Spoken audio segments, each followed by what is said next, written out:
这期节目我们从3张图片开始说起。先说第一张，这是全球科技公司排名前20的。在2018年的时候，前20里面，美国有11家企业，我们中国有9家。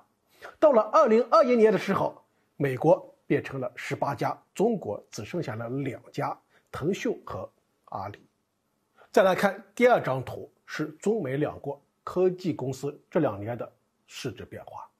在2年前，苹果一家公司大概等于中国排名前5的科技公司的市值总和啊。这5家分别是阿里、腾讯、美团、京东和拼多多啊。当然呢，我们加起来比苹果还稍高一点。到了2年以后呢，苹果一家公司的市值等于这么多中国科技公司的市值的和还要多啊！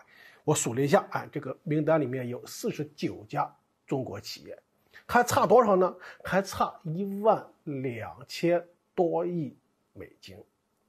这个12000多亿美金大概相当于2年前苹果的市值，这就意味着这2年来苹果市值增加值的部分等于我们今天中国排名前49的科技公司的市值总和。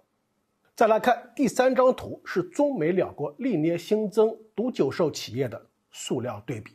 大家可以看看啊，2018年之前，中美两国其实差距是不大的，但是从2019年开始，这个差距急剧放大。到了2021年的时候，人家美国是132家，中国只有3家。这3张图片反映出来的情况，我来亮3点。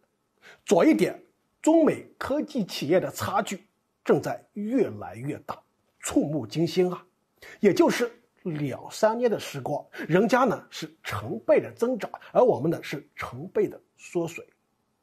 右一点，前2张图说的是成熟企业，第3张图说的是未上市的创业公司。独角兽企业的数量是一个国家